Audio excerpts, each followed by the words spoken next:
शहदादपुर वेझो सिरहाड़ी में मंगणहार ऐं ब्रोहिन जी ॿिनि धुरियुनि में मेंह जे वापार जे मामले तां झेड़ो थी पियो। हिकु औरत समेत 10 ॼणा ज़ख़्मी।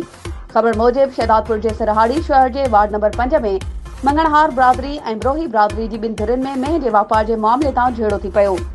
लठियूं सिरोटा लॻण सबबि अमीर बख्श मंगणहार, शीराज, जलाल, नदीम, वसीम मंगणहार ज़ख़्मी थी पिया। ॿी धुर जे फरीद ब्रोही, ज़हीर ब्रोही, हाजी आदम ब्रोही, नबीदाद इमदाद ब्रोही समेत हिकु औरत ज़ख़्मी थी पई, जिन खे लम्स इस्पताल आंदो वियो, जिथां इमदाद ब्रोही खे हैदराबाद रेफर कयो वियो। उन सिलसिले में ज़ख़्मी अमीर बख्श मंगणहार सहाफ़ियुनि खे ॿुधायो त फरीद ब्रोही मूंखां हिक मेंह 1,30,000 में वरिती हुई, जंहिंजा 1,000 ॾेई वियो ऐं 2 ॾींहनि बाद मेंह वापसि ॾेई वियो।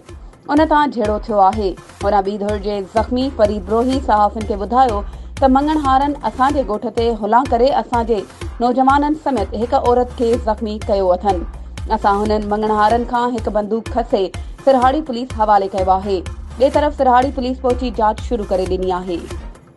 वधीक ख़बरुनि ऐं अपडेट्स जे लाइ असांजे चैनल खे सब्सक्राइब कयो ऐं हा, बेल आइकन खे प्रेस करणु न विसारिजो त जीअं असांजी हर नई अचण वारी वीडियो तव्हां ताईं पहुची सघे।